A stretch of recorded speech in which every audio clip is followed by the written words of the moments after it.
Hello viewers, welcome back to the Medical Board Exam Experience with Dr. Kwafu.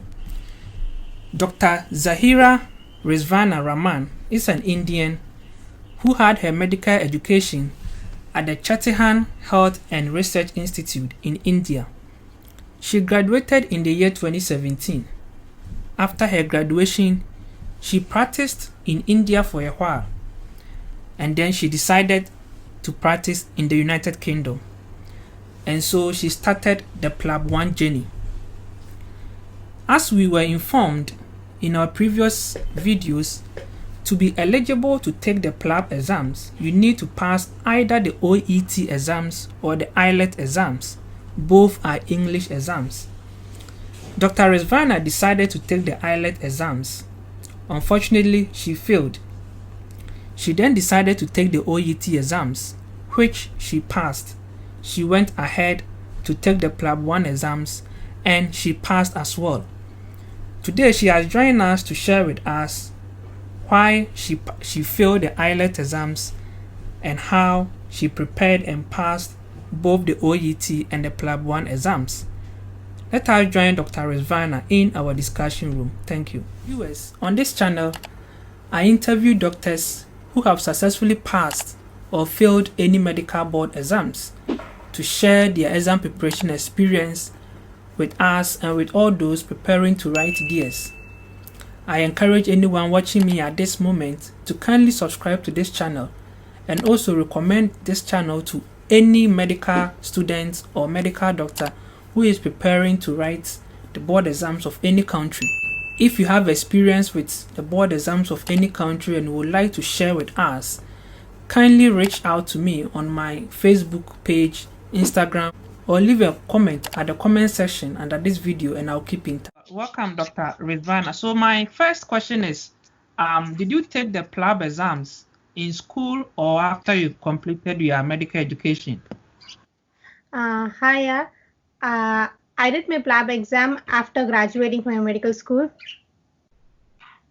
Okay, and before the PLAB exam, they usually take an English test. So which of the English tests did you take? Actually, I took both the exams, to be said frankly. I took IELTS once and then I took OET. First time when I took IELTS, I didn't get the score up to the mark I required. And then I took OET and then I aced it and then I booked my PLAB exam. So what my advice is like, I mean, my plan was totally different. This PLAB journey was started as a different one because of my marriage and everything. So I started with an IELTS exam initially, but it was, I mean, I didn't prepare properly. That's what I would say.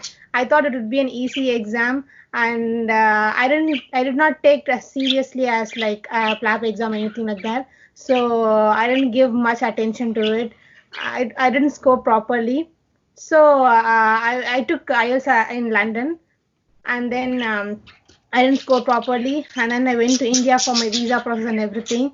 So I gave a bit of a gap for more than 6 months, and then I started taking exams. I thought like maybe OET would be a little bit easier, so I took OET exam. I think both are almost similar. IELTS as well as OET, to be in a difficult part, both are almost the same part, same difficulties. Only one thing I would say is that in writing, OET is a bit easier if you practice compared to IELTS. That's the most important thing I would say, because IELTS and OET, when you compare, both in reading as well as listening or speaking, everything is almost the part. I mean, when you compare, the similarity is almost the same. Okay, so only in writing it differs. Like when you are good at your essay writing or anything like that, you can definitely go in for IELTS. Okay, otherwise like you can come in for OET, which is like more like a described part, as in when you work in as a doctor, how you will describe as a patient. So that's the same. That is the differentiating part between IELTS and OET. So I prefer OET, as well as OET is also helpful for you when you come to PLAB 2 exam in speaking, because OET is like more or less the speaking part of OET is how you converse with a patient during your examination or during your clinics or somewhere in your hospital. It's the same as when you come to the PLAB 2 exam. The same thing helps you in your PLAB 2 exam as well. So yeah. Okay, so which materials did you use to prepare for the OET? OET, there are, I mean, I did not actually buy any materials apart from paying the fees for OET. Okay, so there are two sample materials that is given in the official OET site. Apart from that, other materials I've just collected from the Facebooks and other, like when you join some Facebook groups and other WhatsApp groups with the members, they'll themselves give you many materials. There are many free materials available. From those materials only, I've just learned OET and just passed OET. Okay, so how long did it take you to prepare for the OET? Definitely 1 month preparation is a must for OET. You should not take it as an easy thing. Practicing is a must. Okay, so 1 month you have to spend time and practice, even for listening as well as for reading also. It's very important to take time and spend for it and read it regularly, practice it regularly. It's most important. And writing, there are people who says like you can go for courses for writing, you can get from people who have from coaching this and that, but I've never done it. Just compared with people who are in the WhatsApp group, Facebook group. I've just posted those my writings and I've just compared it, and I've like I what to say, like there will be some friends for us, like we will get more friends. They will correct us, like what are the mistakes we have done it. They will help us a lot. Okay. That's important. Okay. So, Doctor, can you please take us through your entire PLAB journey? Yes, definitely. I booked my PLAB exam in June 2020. So before booking my PLAB exam itself, like I have a plan. Like I definitely know I'm going through the PLAB process. So before booking my PLAB exam, I started studying for PLAB. Like for example, I used to go through the Facebook pages, like where, like for example, Khalid sir, he used to post many questions one day after the another. So I used to answer all those questions. Apart from that, there are materials just available freely. I used to go through them. And apps like 1700 questions apps, which are like, there are multiple apps which are free. Those things, like whenever I get time, I used to go through those questions. So once I booked for my PLAB exam, that's when I subscribed Plabable and I started preparing for my PLAB exam. Actually from February I started preparing for my PLAB exam. Like it's not like I didn't do I mean seriously, you know, like yeah, I know, like I have a lot much time, so I did very slowly. Whenever I read Plabable, what I used to do is that I used to take notes. For example, when I started studying anatomy, after finishing my anatomy topic, I used to take the important notes and keep it. After doing Plabable, and then I used to go to the Plab keys. Not for all the subjects. Certain subjects I used to go to the PLAB keys and have a refreshment, like whether I have learned like so far, is it okay for me? I get a refreshment of those PLAB keys notes, and that's it. Like then I'll go to the next subject. I'll go in a link way.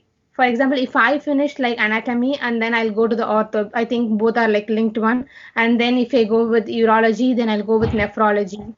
Then for example, like emergency medicine, critical medicine, like there are how, you know, like you go as a link one. I won't go with like ABCD, anatomy, critical medicine, emergency medicine, and then I mean cardiology, ABC. I won't go with as a number wise. I usually go as a link wise, so it will be easy for me to remember. And main thing is that I used to take notes. Important things I used to keep it as a notes, because this helped me a lot, especially the day before I went for the exam. I just took the notes and just revised it. It was really helpful for me. So for the first time when you read Plabable, it definitely take much time. Like it used to take around 2 to 3 months for you to prepare Plabable for the first time. So after that, when you go slowly, it will be a bit late. It will take time. If you want to finish it as faster, it definitely takes like a very short time. And I definitely say that like people, some says that you can prepare for a PLAB exam in 40 days. Some says that you can prepare for in like 5 months, 6 months. My advice is that when you prepare for PLAB exam, definitely think of the time that you have graduated and now when you're applying for PLAB exam, because the duration definitely matters. If you are in a clinical side and if you are going to the hospital, if you're good at knowledge, then that definitely matters and that's easy for you. But if at all, if you're not in that side, it's safer to always be prepared for about 3 to 4 months prior to the PLAB exam. It's really good for you. Okay, so I won't say you definitely won't require, whoever it is, once you are graduated, you definitely won't require more than 3 to 4 months. Like definitely 4 months is a must. After more than 4 months, you definitely not required to ace the PLAB exam. It's a easy exam. It's a basic exam compared to other master exams like MRCP and so on. It's a very easy and a basic exam, basic knowledge about your clinical graduation. It's a very basic knowledge about your clinical what to say. It's a clinical one. Yeah, and then after finishing my PLABable with PLAB keys, so what I did, my revision starts. So you can take 2 to 3 days of your mind free of from your preparation, and then you can start with your again second preparation for your PLABable. So I started with my second preparation for my PLABable. With that, what I used to do is that I did not subscribe PLABable again at all. So I used to read the question and just cover my hands with the answers, and I used to know which answer is it right or wrong, and what are the mistakes. And definitely, I forgot to say that first time when you are reading PLABable, definitely read the explanation that is given below the PLABable answers. That matters a must. There's no need to read the links and all, but you have to read the nice guidelines and everything. For example, for even for asthma, it differs. They're updating now and then, and it differs for children, adults, and in emergency cases, everything it differs. So you have to know as a top point. Okay, so that's a must. You have to read the explanation part very importantly. If you are not understanding properly, then you can go to the link and see some videos which will be very helpful. For me, some points you see in PLABable, it will not be given directly, or to sometimes will be confused. At the time, when you read the PLAB keys, that was really helpful. But some says, I've seen like not some, like many people says that they are reading PLAB keys first and then they'll come to the PLABable for the reading the questions and answers. According to me, I feel it is not okay, because you see, when you read the PLAB keys, what it says that like PLAB keys, they'll give the exact question, not the question, exact clarification about the PLABable itself. It will be in the form of a notes about the explained answers that is given in the PLABable. So once you read the PLAB keys with their notes and come to the PLABable to do the mock exam for the particular subject, what you will feel, you won't concentrate in the particular question at all. Once you read the two line of the question, you will definitely know the answer for that PLABable, that particular question. So you won't even concentrate, or you won't even think about what is the answer for that particular question, and you will mark it as a correct answer, which is not required. I mean, you definitely want to know the answer which is helpful for your exam, not for right now. So it will be only for a short memory time. So my recommendation is always finish your PLABable first for that. No, it's just your mock exam. So whatever, maybe you can get low marks or even less than 15. That never going to mind. Okay, so you finish your PLABable first, read the explanation parts, and then go for PLAB keys. If you read your PLAB keys first and then come to PLABable, you won't have a proper concentration in that particular question, and you won't even read the explanation part of the PLABable, which is more important here. So that's my advice. Okay, so you always finish your PLABable first and then go for PLAB keys. And then second time revision, so you have a quick revision of each subjects in your PLABable with reading the question and like close your answers and just have a quick idea of what are the answers. And then when you go to the I did PLAB verse.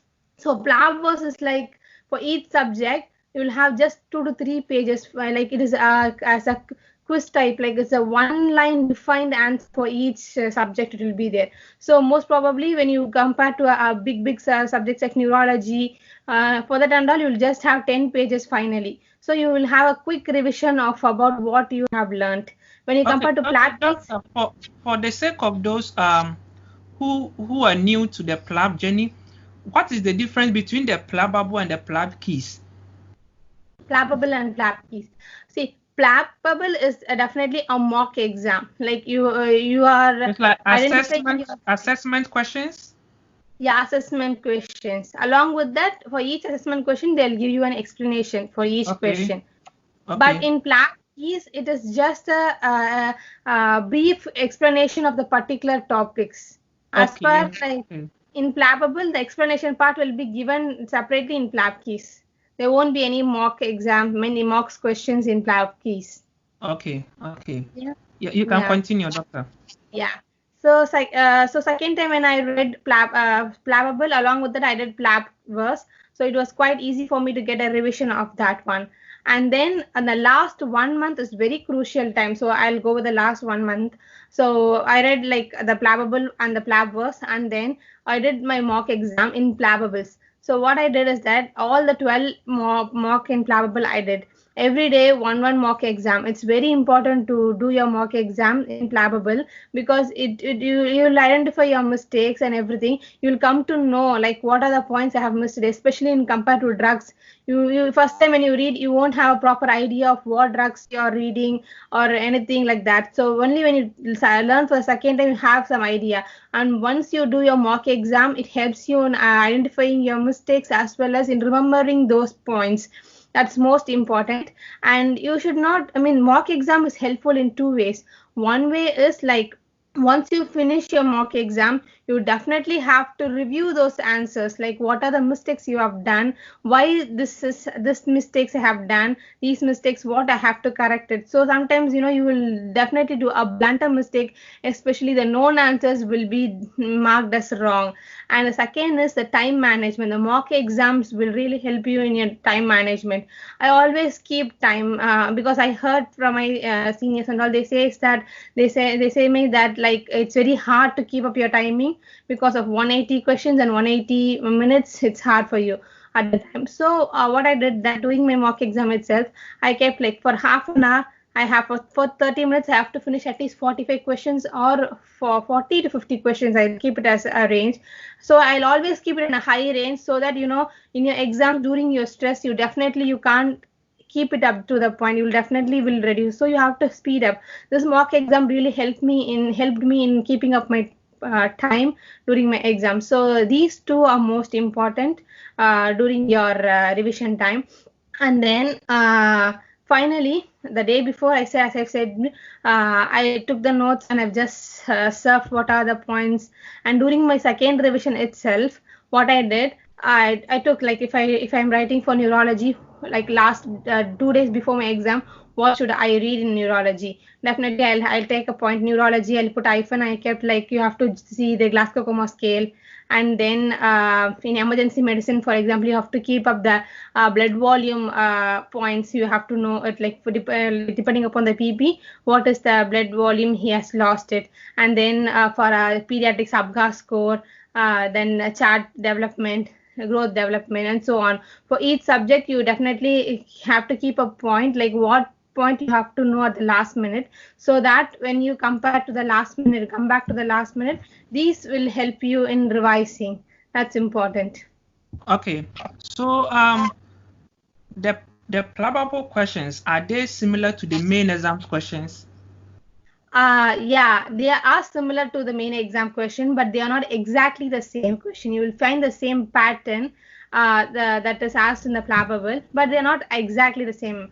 But most questions were asked in investigations. Like I can't say which subject it is. It's mainly depends upon the most questions are asked on investigation. What is the immediate investigation for this patient, and what is the definite investigation for this patient? This was the most question that was asked during my examination. Okay, so during the exams, did you find it difficult? I want to seriously say that like I did not find any difficulties during my examination. I just want to finish my exam. I was exhausted actually. I felt like 3 to 4 months time was a little bit more for me. So I felt like okay, let the exam get finished. That was in my mind. I was not anxious. I was not like worried or depressed, anything like that at all. So after the exam, did you know you were going to pass? Yeah, definitely. I know I was going to pass. Yeah. Oh, okay. So most people, when they are preparing for these exams, is very, very challenging, especially studying for long every day. What was your motivation? What kept you studying every day continuously? Yeah, I mean, I'd say that first thing when doing a preparation, don't always stress. Like, have a good time of preparation. Like, when you're preparing for FLAP exam, it's not necessary for you to work for about study for about 10 hours per day and all. Whenever you're getting free time, try to like you always form a schedule for it. When you have enough when you compare, for example, in anatomy, you will have 50 questions, so you can do it in 1 or 2 days. But when you compare to neurology and all, you have about 200 questions, which you will definitely find for about 1 week to finish it. So take a time frame, always form a schedule, and don't make yourself busy in doing the PLAB exam so much. Like I would say, like don't stress yourself. The last 1 month is very important. That's when you will get stressed, you will get fear and everything. So whenever I feel like this, like stressed up or something like that, I used to hear music. I used to boost myself. Like there's no other go. You have to finish your PLAB exam, then only you can work here. So you still have a process to go on. So that's a thing which always motivates me. So, Yeah. how many hours were you studying in a day? Yeah. Uh, I mean, as I said, like you always split into two: final preparation and your initial preparation. For initial preparation, I used to spend around like 2 hours. That's it. Like go slowly. 2 to 3 hours is more than enough for you to prepare. And when you compare to the last 1 month of preparation, it's really important. You have to prepare about 5 to 8 hours per day. It's definitely a must for you because you have to do a mock exam, which will definitely take you for about 3 hours, and then you have to correct your exams, go for your revisions with the plabbable. So it will take around 8 hours per day. Yeah, the last 1 month is crucial. Oh, okay. So during this whole journey, how much did you spend from the OET exams to the PLAB exams? How much does it cost? Yeah, you see, the OET cost about 350 pounds. Apart from that, I did not spend any money for my for my materials or anything like that. And then for PLAB exam, the only PLAB cost is like 235 something. And then along with that, PLABable, I subscribed PLABable for about 5 months, so 25 pounds. Apart from that, I did not spend any money. Some says that they subscribe for big mocks and so on, and other materials like mid version and so on. I did not believe in anything. I just spent money for my exam and then blah blah. That's it. Okay, so and how much did the PLAB cost? How much is the registration for the PLAB exams? PLAB exam is 235 for PLAB 1 so far, and then PLAB 2 is about 875 pounds. I guess so. It's changing like now and then yearly. It gets updated. Okay, so you Yeah. took the OET and the PLAB one all in UK. Yeah, I took in UK both. Do you think there's any advantage of taking it in UK or is the same outside? I really don't know about it, but I don't feel any difference or anything like that. It's almost the same. Almost the same. Okay. Yeah. So let's come back to the exams again. During the exams, which subjects dominate most in the main exams? Yeah. So you definitely need there will be multiple small subjects like your elderly medicines like critical medicine, ethics, and community medicine will be there. So these questions there will be only 10 to 15 questions, but it will be difficult for you to memorize it. Like you have what are the medicines that should be given in the last day of a patient's life and the ethics. So it will be a little bit difficult for you. Those questions were also asked mainly in the exam, so you have to make a note. You shouldn't leave it like it's just a simple subject, like only 10 questions are there, nothing is going to be asked. Don't leave it like that way. So many questions were asked, like for a case of vomiting, what is the cause of the vomiting? Based on the cause of the vomiting itself, there are different treatment for it. So that questions were also asked. So you have to spend time, and you have to read it, that as well. So I feel that is most important point compared to emergency, neurology, cardiology. That is always important. But these questions, like, people definitely will leave out always. So you have to concentrate on these part as well. Okay. So when you were talking about the resources you used, you focused on PLABable and PLAB keys. So if I want to write these exams and I study only PLABable and PLAB keys, do you think I'll pass? Definitely, you can pass it. I would say when you focus properly and plan properly, and if you spend time on PLABable, PLAB keys, as well as PLAB verse for a quick revision, you'll definitely pass it. 100% sure. Okay. And also, when it comes to a major exam like this, some people say a day before the exams, they don't study at all. Some says they get nervous, they even keep studying even before they enter the exams room. What did you do the day before the exams? I mean, completely, I did not study when I went on the day of my exam itself. So what I did was that the day before my exam, I said, like, I did not touch anything. I just took the notes, and I had a quick revision of each subject. That's it I did, and I closed and kept it. So that on the day of my exam, I was like fully fresh, calm. I was seeing many people were having notes and seeing the last minute exam. I don't think keeping stress, learning learning for so many days and going to the exam with those nervousness will help you anything. So always, stress is a major point, will obstruct you in thinking. Keep and always think and be calm, so it will help you in thinking during your exam. So when you read for the last minute and go to the exam, you always remember the last point that you have learned for the exam, and you will be having some stress like that. So keep calm, have a wide availability of your knowledge during your exam. It will be helpful for you. Oh, okay. So what is the duration of the exams? How many hours? For me, because of the COVID, I had 150 questions instead of 180 questions, and then for us it was 2.5 hours instead of 3 hours. Okay, are there any breaks between no break? So you have to sit and finish all the exams within the 2.5 hours. Yeah. So they'll start the exam, they'll instruct you and start the exam within 2.5 hours. You have to finish your exam. There won't be any break in between. If at all you want to go to your washroom and so on, you can just call the examiner and they'll help you. Oh, okay. So have you started preparing for the PLAB too? I've just seen certain videos and so on. Because of the COVID, I heard that there are no availability of seats for now. I'm just waiting for the August 14 for the release of the PLAB 2 seats. Okay. So if you are to prepare for this PLAB 1 exam again, what will you do different? I would definitely say I won't do anything differently. I'll stick to the PLABable, PLAB keys, and PLAB verse. And the main thing, you have to know your concepts. So do not memorize anything, like apart from certain glaucoma scale or growth chart or whatever it is. Certain things you definitely have to memorize, but don't memorize the concepts, and you have to know the concepts properly. So you don't expect the same question that is asked in PLABable or anything.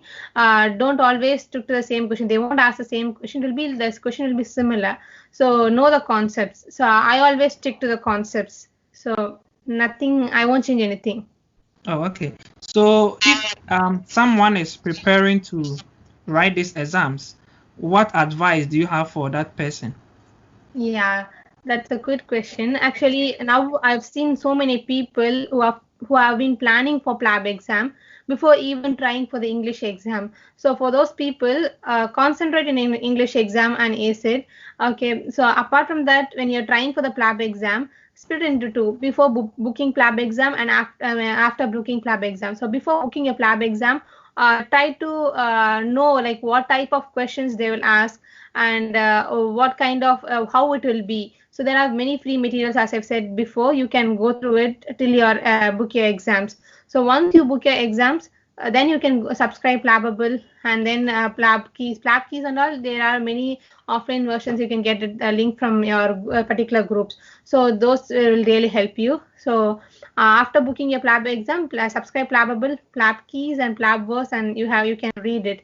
And be active in many WhatsApp groups and Facebook media, especially in PLAB groups. So they'll post certain questions. You can obviously see like what kind of answers, whether you are okay with that, how is your knowledge up to that point. So you can have an idea about that. In mainly in WhatsApp group, I would say they help me a lot. In Plabable also, when once you subscribe Plabable, in that itself there are WhatsApp groups that will link you to the WhatsApp groups. Apart from that, there are many WhatsApp groups through medias, so you can join, and whatever doubts you have, you can ask in that group. They will really help you, especially during your last part of your exam.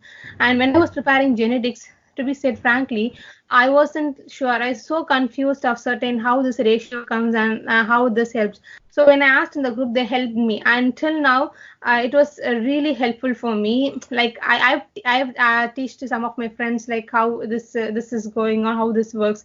So that really helps you when you are being active in those groups.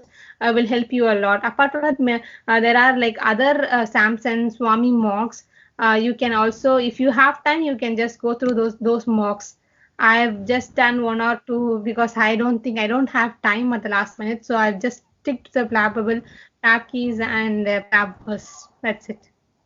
Okay, Doctor, I would like to know, how did you obtain visa to enter UK to prepare for the exams?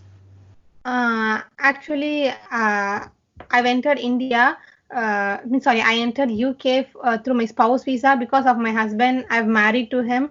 I plan to start my entire journey in UK, which I haven't decided before. So I entered in UK through spouse visa.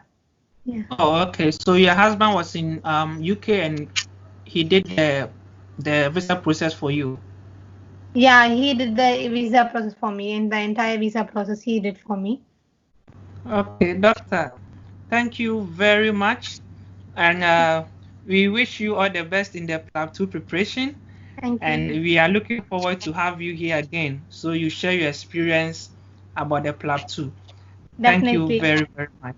Thank you. Thank you so much for having me here. Thank you.